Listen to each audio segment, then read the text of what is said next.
This program is proudly brought to you by 40 Winks Bedroom and Bed Set Sale on now and the Mazda 2002 model stock clearance.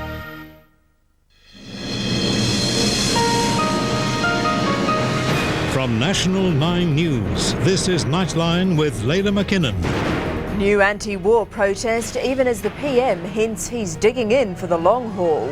Iraq crisis heightens with UN to order destruction of Saddam's missiles. Jobs under threat despite a big profit for Qantas. Good evening. Also in the news, the Australian wickets that had the Dutch jumping for joy. A strong new clue to the Prime Minister's future intentions, and the message is that retirement is likely to go on the back burner following his request for Shane Stone to stay on as Liberal Party President. A close Howard ally, Mr Stone has had cool relations with PM-in-waiting Peter Costello since writing a controversial memo 2 years ago. Laurie Oakes has our report. John Howard repeated today that he'll certainly stay on as Prime Minister until the Iraq crisis is over. I'm going to see this issue through. As usual, he wouldn't be drawn on what will happen after that. I don't really want to open up any other front on that other issue. But another front opened up anyway when Shane Stone, handpicked by Mr Howard as Liberal Party President 4 years ago, confirmed he'll nominate for another term. I discussed it with the Prime Minister and he was of the view that I should continue. That could be ominous news for the Liberal leadership heir apparent, Treasurer Peter Costello. If the Prime Minister was leaning towards retirement soon after his 64th birthday in July, he'd hardly be intent on reinstalling his own man as Party President from June. He alone will determine whether or not he remains, and nothing should be read into my continuation. But Mr Stone had said last year he wouldn't stand again, and Costello supporters claimed then that the Treasurer's close friend Michael Kroger was set to assume the party presidency this year in readiness for a leadership handover. Mr Stone's relationship with the Costello camp has been cool since his May 2001 memo, criticising some government actions as mean and tricky and widely interpreted as an attack on the Treasurer. Mr Costello, for one, saw it that way. Laurie Oakes for Nightline. The Prime Minister has been accused of vilifying ordinary Australians after he accused anti-war demonstrators of giving comfort to Saddam Hussein. Opposition leader Simon Crean says Mr Howard's comments are an insult to the 500,000 people who took part in last weekend's nationwide peace protests. Mr Howard found himself at the centre of another protest tonight in Sydney as demonstrators clashed with police. The scuffles broke out as the Prime Minister arrived for a Liberal Party function at State Parliament in Sydney. The anti-war protesters voicing their anger not only at the government's policy on Iraq, but at Mr Howard's comments criticising the mass demonstrations at the weekend. Demonstrations do give comfort to the Iraqi leadership, there's no doubt about that. Mr Howard said while he supported the protesters' right to demonstrate, people had to understand the consequences of their actions. It's a factor in making it that much more difficult to get united world opinion on this issue, which in the end is the best guarantee there is of finding a peaceful solution. Opposition leader Simon Crean immediately branded the Prime Minister's comments as a disgrace. The Prime Minister is questioning the loyalty of more than 500,000 mums and dads who marched for peace around Australia last weekend. Citing the latest developments in the United Nations, the opposition leader said it was the Prime Minister who was out of step. There have been 60 speeches in the United Nations. Only 6 of those support the US position. But Mr Howard isn't about to be swayed. He says there's only one message Saddam Hussein understands, and that's the threat of military action. When you indicate more criticism of President Bush than Saddam Hussein, then you're sending the wrong message. Laurie Wilson reporting for Nightline. Meanwhile, the Iraqi crisis may be edging towards a new showdown, with the United Nations apparently about to order the destruction of the country's Al-Samud missiles. As Hugh Rimmington reports, Chief Weapons Inspector Hans Blix will confirm there's been a breach of Gulf War ceasefire rules. This shapes up as an acid test of Iraq's willingness to disarm. The Hans Blix letter expected here soon, declaring the Al-Samuds officially violate the 150-kilometre range limit. Iraq would then be required to junk the weapon. If they don't, America could take it as justification to launch its long-threatened attack. Another trigger could be floating in the Indian Ocean. US and British intelligence have been tracking 3 massive cargo ships that left Iraq as the weapons inspectors went in. They've kept radio silence while steaming in circles. Some believe they contain the weapons the UN has been seeking. Then that is the so-called smoking gun. But America has a problem with its war plan. Turkey is withholding approval to act as the launch pad for 40,000 US troops who would form the Northern Front. The Turks want $50 billion in grants and loans to cover the impact of war. America has offered $43 billion and given the Turks 48 hours to accept what it calls its final offer. Iraq, meanwhile, is claiming today every citizen has been given a 6-month advance supply of food in readiness for war. We are fully confident that we will be able to meet the requirements of Iraqi people. But talk of stockpiles is news to some. Only skin on the skeleton. Malnutrition is at a record high, says the director of this Baghdad hospital, with epidemic levels of infectious diseases. In Australia, under these conditions, we'd expect our hospitals to be piling up drugs and dressings in readiness for civilian casualties. It's not happening in Iraq because the doctors say sanctions mean there is simply nothing to stockpile. This is difficult for us. In Baghdad, Hugh Remington reporting for Nightline. In what is one of the world's worst air disasters, more than 300 people have died in a military plane crash in Iran. The Russian-made airliner was flying from Zahedan on the Pakistan border to the city of Kerman when it went down in a mountainous region about 50 kilometres short of its destination. It crashed just on dusk and bad weather prevented an immediate rescue effort. Most of the 302 people who died are soldiers, members of the country's elite Revolutionary Guards. There were no survivors. The head of Pakistan's Air Force, his wife and several other high-ranking defence officials have been killed in a plane crash near the country's northwest border with Afghanistan. All 18 people on board the twin turboprop died. An inquiry has been launched into the crash. They'd been travelling to inspect an Air Force base at Kohat. A Moroccan man has become the first person to be convicted over the September 11 terrorist attacks. The 28-year-old was part of the German-based support group for the hijackers. He'll spend the next 15 years in jail for being an accessory to the murder of more than 3,000 people. Separated from the public gallery by bulletproof glass, Munir El Motassedik was described by his lawyers as a student who befriended fellow Muslims. But among his friends, Mohammed Attar, the Al-Qaeda terrorist cell leader who crashed the first plane into New York's World Trade Center. Seen here before his arrest, El Motassedik was the logistics man for the attack, using this Hamburg flat to provide cover and pay bills for the hijackers while they masqueraded as students. He denied knowing of the plot, but witnesses said he spoke of thousands of deaths and dancing on the graves of Jews. El Motassedik gave no reaction as the 5 judges convicted him of being an accessory to the murder of 3,066 people. It shows that the Alliance Against Terrorism works worldwide. While 15 years was the maximum available to the German court to give El Motassedik, there is anger in Europe that amounts to just 2 days for each of the people killed in the terrorist attacks. 15 years is 15 years, and at the end of that sentence, he will come out and he will be alive. Ollie isn't and won't ever be alive. El Motassedik's lawyers are planning to appeal the conviction. Brett McLeod for Nightline.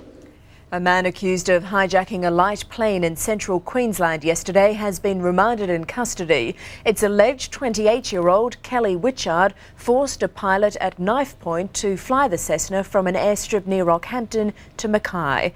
It was a bizarre journey that lasted 90 minutes. This afternoon, pilot Michael Parasol returned to the tiny Headlow airfield near Rockhampton, where he was taken hostage. Absolutely terrified. There's a very fit young man racing towards me with a big knife. It's been revealed that with the hijackers' intentions unclear, new anti-terror measures were activated and surrounding airports were shut down. The aircraft was tracked on radar. Police say they have nothing but praise for the pilot. Queensland detectives are questioning a serving prisoner over the murder of English backpacker Caroline Stuttle in Bundaberg last year. The man was taken from jail in Rockhampton to be interviewed over the death of the 19-year-old whose body was found below a bridge. It's now almost 12 months since Caroline Stuttle died, but police have never given up hope of solving the mystery. Investigations have continued from the moment her body was found at the foot of the Burnett Bridge. While at first it appeared she may have fallen the 10 metres to her death, police believe she was thrown or pushed, that a killer may have been following her to the caravan park where she was staying. The wide investigation included swabbing Bundaberg men for their DNA, as tests centred on one of the few clues at the scene, saliva found on the bridge. Miss Stuttle's family in the UK have been told of today's development, but as they wait and hope this is the breakthrough, they've been asked not to comment. Lane Kelcutt, National 9 News. Tens of thousands of Victorians have failed in their attempt to gain compensation for gas disruptions after the fatal 1998 explosion at Esso's Longford plant. A Supreme Court judge found the oil and gas giant wasn't liable for economic losses, decimating what was to be the nation's largest class action. The decision throws out the legal attempts of tens of thousands of business and domestic claimants who blamed Esso for costing them money during the 1998 disruption to supply. It is my opinion that the defendants did not owe a duty of care to avoid purely economic loss to the gas customers. The reason for Esso's lack of liability, His Honour said, was because gas customers know their vulnerability and it's up to them to safeguard against it through backup equipment and insurance. It is disappointing for businesses, consumers and workers, but we'll consider it further. Esso, enjoying a rare court victory, says its contract to supply was not with end users, but the state government with limited liability. I think many companies that are in the supply and manufacturing business in this country will be pleased with the outcome of this case. But the company may still have to pay up what's estimated to be millions of dollars to customers whose property was damaged by the crisis. The judge ruling that a brewing company and Nando's Chicken were entitled to take further action to recover losses on that basis. The parties will return to court tomorrow to discuss appeals and costs. Karen Huff for Nightline. Unions say they'll consider industrial action if Qantas workers are made redundant because of slowing international travel demands. The company says it will reduce staffing levels by 1,500 over the next 4 months by making employees take accumulated holidays. The union says strike action is likely if the positions are lost permanently. The cutbacks were announced as Qantas released record profit figures, $352.5 million for the 6 months to December, up almost 130%. Qantas CEO Jeff Dixon was trying hard to keep the smiles in check. In the airline business, it seems it pays to bank on caution. While we're very, very pleased with the result, which was achieved in very, very difficult times, circumstances around the world, things are getting a little bit tougher. And tougher means jobs cuts and possibly lower profits. Qantas is bracing for a 20% downturn in business if tensions continue in Iraq, and with terrorism threats, bookings could deteriorate further. Mr Dixon won't, however, be drawn on reports thousands will be sacked. Instead, he says the aim first up will be to get around 1,500 workers on leave during the downturn. If we have to make redundancies, we must make that so we can ensure the long-term viability of the company. And Qantas has problems on a more immediate and domestic front. International flight attendants will strike next Tuesday over a 13% pay rise. The union says Qantas can afford it, having slashed flight attendant numbers, saving $40 million, but says if Qantas can pay Jeff Dixon $1 million in bonus shares, it can look after its flight attendants. Management is swilling champagne up in first class. Cabin crew are looking for a seat in economy, and they've just relegated us to cargo. Qantas says 16 flights will be grounded because of the strike. Carl Stefanovic for Nightline. On the stock market, Qantas shares nosedived, losing almost 12%, falling 44 cents to $3.36. Other companies down after reporting today included Amcor, Lend-Lease and Woodside, all falling more than 4%. Among only a handful of shares gaining ground, AGL 8 cents stronger, Jupiter's putting on 5 cents and Santos up 4 cents to $5.96. On overseas markets, Tokyo closed down 27 points. London is trading 31 points higher. Gold is fetching $351.40 US an ounce. And the Australian dollar is stronger against the greenback, buying 59.67 US cents and is up against the euro and pound, while it's steady against the yen. The Carr government hasn't had the best of days in the New South Wales election campaign.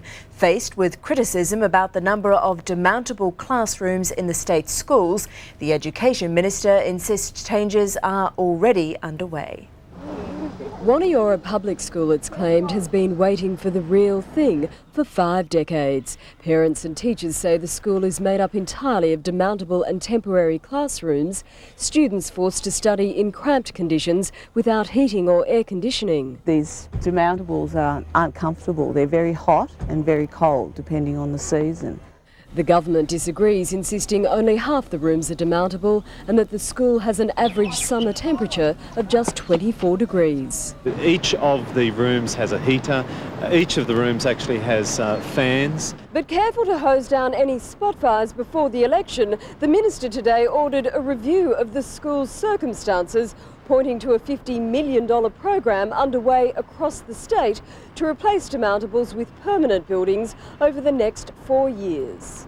There are 5,000 temporary classrooms in New South Wales, some still in place after 15 years. There are far too many demountables being used as permanent infrastructure. Meanwhile, the opposition has promised to spend $50 million a year on teacher training, up from the government's $25 a head to $800. $25 for professional training for teachers is simply a joke. It buys nothing. Christine Spiteri for Nightline.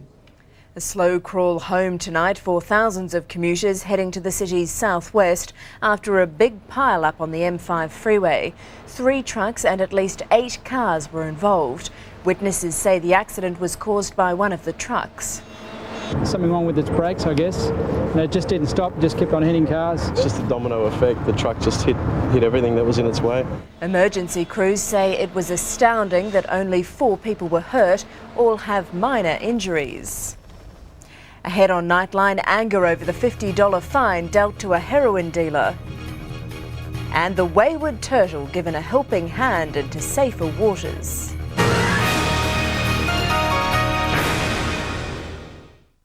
Public liability lunacy. It's just absolutely crazy. Slug $49,000 a year. I can't afford to pay it. No one can afford to pay it. Just to use their own property. This is a rip-off. It's extortion. A current affair, tomorrow 6:30.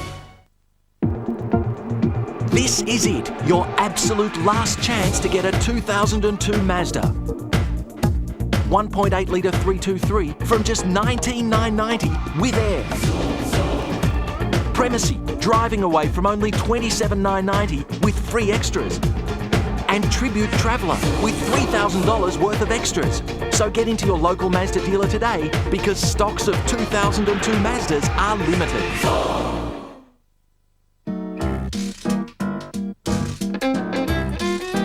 When you spend as much time swimming as Gian Rooney, you need some variety in your day. That's why Uncle Toby's Plus gives you flakes, plus bran, plus sultanas, plus almonds, plus apple.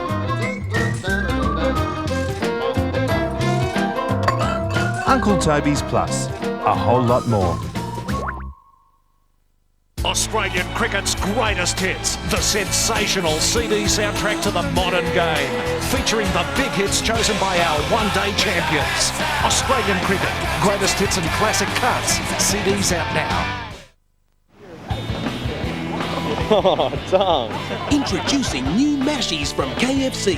Delicious balls of creamy mashed potato, coated in the Colonel's secret recipe of 11 herbs and spices. Have you got the mashies? When you're feeling well, you tend to think you could do without private health insurance. At other times, you feel a whole lot different.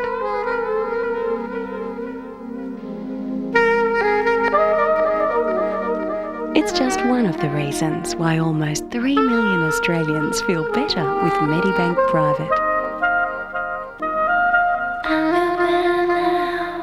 The New South Wales Government and the state's police have expressed anger and frustration over the release of a heroin dealer with just a $50 fine. The maximum for such an offence is usually 2 years jail or a hefty fine. For police, a successful end to a covert investigation in one of the most dangerous parts of town, rounding up suspected drug dealers in and around Redfern's Everleigh Street. The November raid resulted in 14 arrests. At the time, police were hailing it a victory. It now seems to be a hollow one. How anybody can give somebody $50 fine for trafficking in drugs is beyond me. That was the penalty dished out by a magistrate after 29-year-old Harold Williams pleaded guilty to drug dealing. He was arrested trying to sell heroin to an undercover detective. Tests later showed the substance was in fact gyprock powder. Magistrates have just got to get the message. The community expects them to apply the full force of the law. Police involved in the operation also feel let down. It's a little bit frustrating. They're human beings. We're not robots. The maximum penalty is 2 years jail and or $5,000, and police say they'll be pushing for it in any appeal against the sentence. In coming weeks, the remainder of those arrested in the Redfern raid are due to have their day in court. And after this latest sentencing controversy, there's little doubt both the police and the government will be monitoring the proceedings closely. Damien Ryan reporting for Nightline. A former New South Wales detective has alleged that police corruption was rife within the Wood Royal Commission, which was charged with cleaning up the state's force. The claims were made to a federal parliamentary committee racked by division over the timing of the hearings. Former homicide detective Mick McGann told the inquiry he was just one of many officers framed with evidence fabricated by corrupt Royal Commission investigators. In my case, they inserted entire phrases into the witnesses' statements, which were not attributable to that actual witness. They then forced the witness by intimidation to sign the statement on the threat of going to jail themselves. But against the backdrop of the state election campaign, his claims were constantly challenged as Labor MPs accused Liberal Senator Bronwyn Bishop of running a kangaroo court. This witness hasn't got the guts to go out and say what he's saying. Mr McGann claimed that by Justice Wood's own definition of corruption, the behaviour of some of his Royal Commission staff was far worse than the alleged activities of the police they were investigating. He claimed that during an investigation into King's Cross Police, a Royal Commission informant was told he could continue selling heroin to the public. And he's trying to alert the Royal Commission to the fact that the heroin that they were given was too strong and it was killing the druggies up in King's Cross. The police minister says the claims need to be examined by the Independent Commission Against Corruption. I myself have written to ICAC about a number of issues that people have raised with me about the Royal Commission. Adam Walters reporting for Nightline. The suicidal South Korean accused of starting Tuesday's subway fire intended to kill many other subway passengers, according to police. The security video shows the start of the blaze, which killed 125 people. More than 300 are still listed as missing. Grieving relatives of the victims are now being allowed to see the wreckage of the trains. Rail officials are being questioned by police amid concerns lax security and human error contributed to the massive death toll. In Paris, human rights activists are pushing for the arrest of visiting Zimbabwean President Robert Mugabe on charges of murder and torture. It's an absolute disgrace that instead of being arrested, President Chirac is inviting him to the Élysée Palace, where he'll be wined and dined. President Mugabe is in France for an African summit despite a European Union travel ban. A tricky job today for wildlife officers in Sydney as they returned an endangered loggerhead turtle to the sea. The 70-kilogram female had been rescued from fishing nets earlier in the week, but before taking off, she bit the hand that freed her.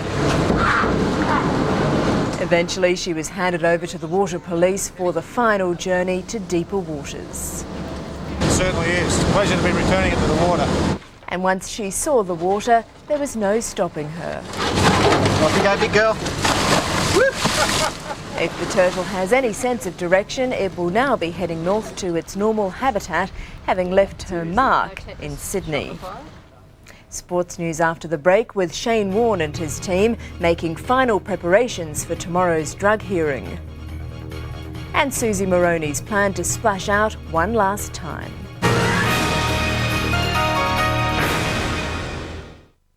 They let the cameras into their lives.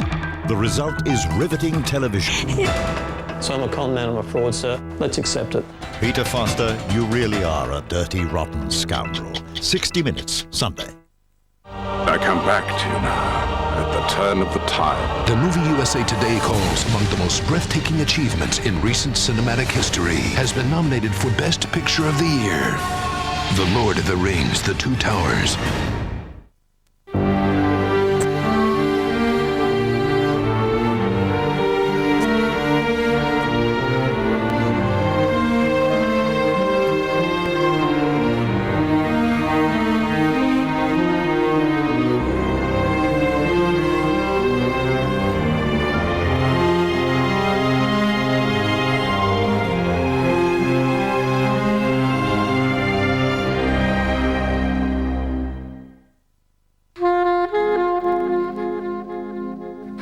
There are times when you wonder about the value of private health insurance.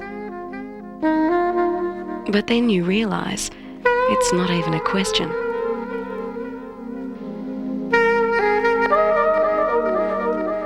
No wonder Medibank Private is the health fund more Australians trust.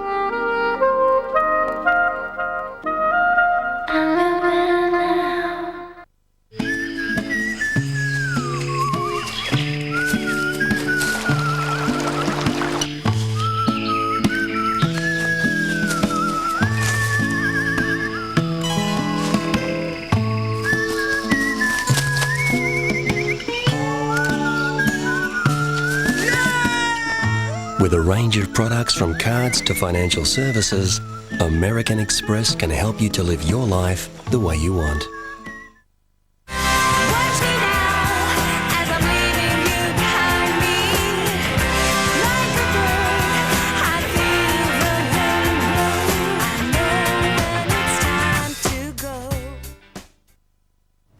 At the World Cup, Australia is taking on Holland, a minnow of the tournament, intent on leaving its mark on one of the game's big fish.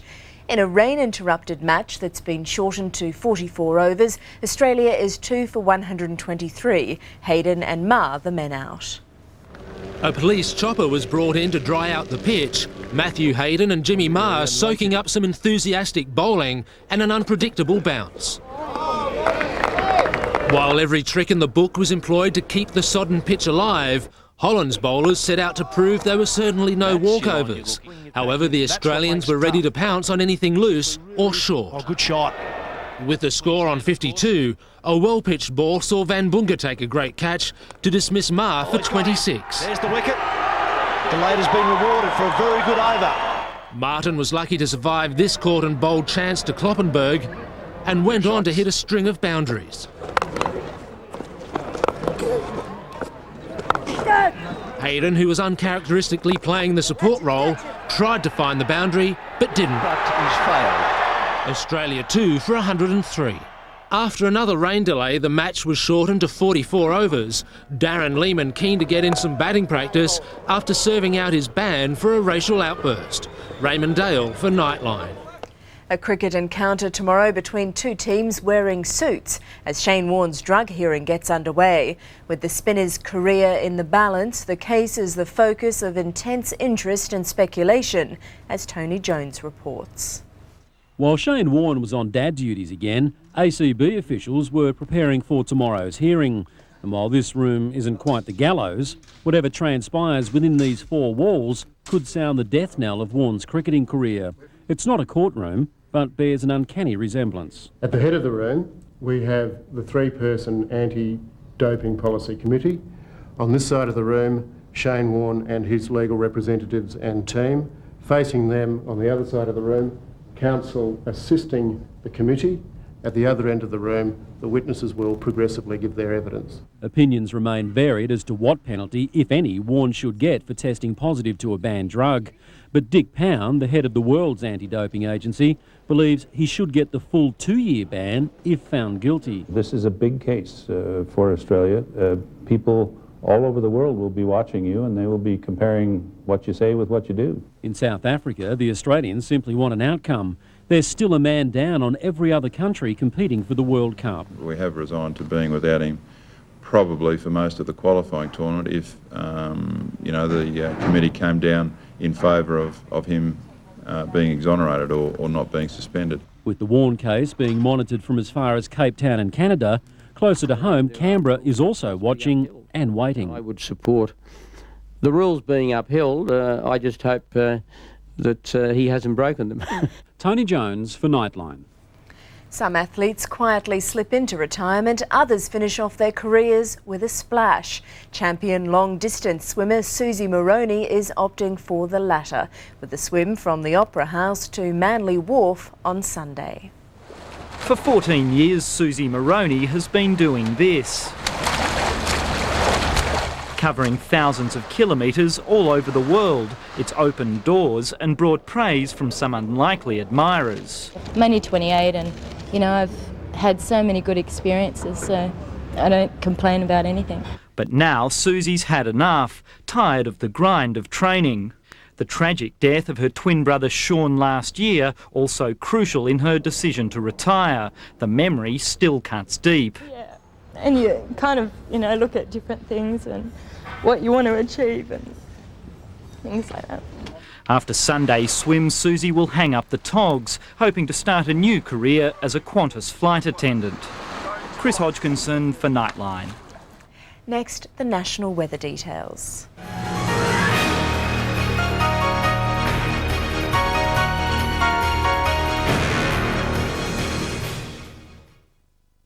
It was supposed to be the perfect crime. This is a machine that runs on fear. Until she refused Sit down! to be the perfect victim. Take me to her, you son of a... We got a situation here. Trapped. I'm coming to get you. You're so late. I barely remember what you look like.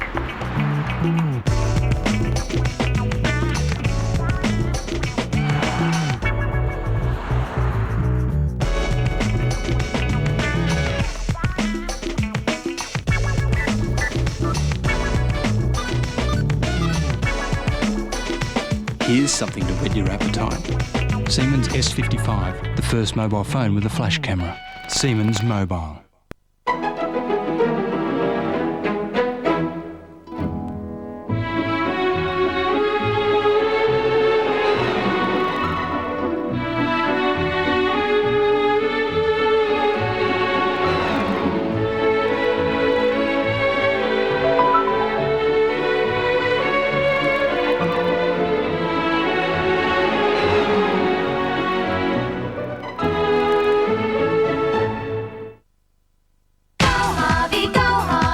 Harvey Norman for super software savings. QuickBooks Lite First Business is now a low $179, saving you $20. Save $50 on QuickBooks 2002 Small Business at $399. Or try QuickBooks 2002 Small Business Plus at $529. Save $50. And if you're quick, we have NIS Pro 2003 and WinFax Pro bundle for just $179, save $20. These and many more super software savings available now at Harvey Norman.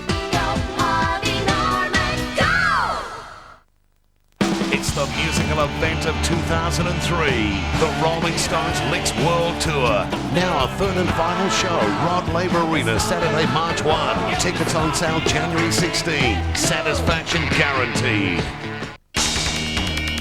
Can you keep a secret? Roswell is next. The national weather and a high in the southern Tasman is bringing cooler conditions to most of the east coast, while a low will move into the southeastern corner of the continent. Lows will continue to hover over Western Australia. The forecasts: monsoonal showers or a storm for Darwin, patchy rain in Brisbane, rain periods for Sydney, while some good rainfall is expected in Canberra.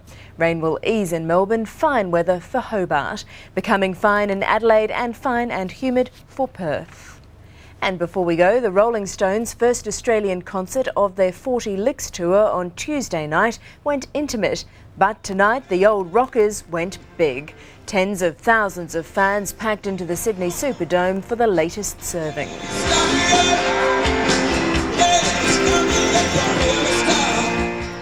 In Melbourne, glamour group Kiss will soon tune up for some different refrains, a one-off concert with the Melbourne Symphony Orchestra. Gene Simmons, Paul Stanley and Peter Criss today were happy to mingle with dozens of fans at the airport. And before we go, a reminder that you can keep up to date on the latest news through our website at 9msn.com.au. Our next bulletin is National 9 Early News at 6 a.m. I'm Layla McKinnon. Good night.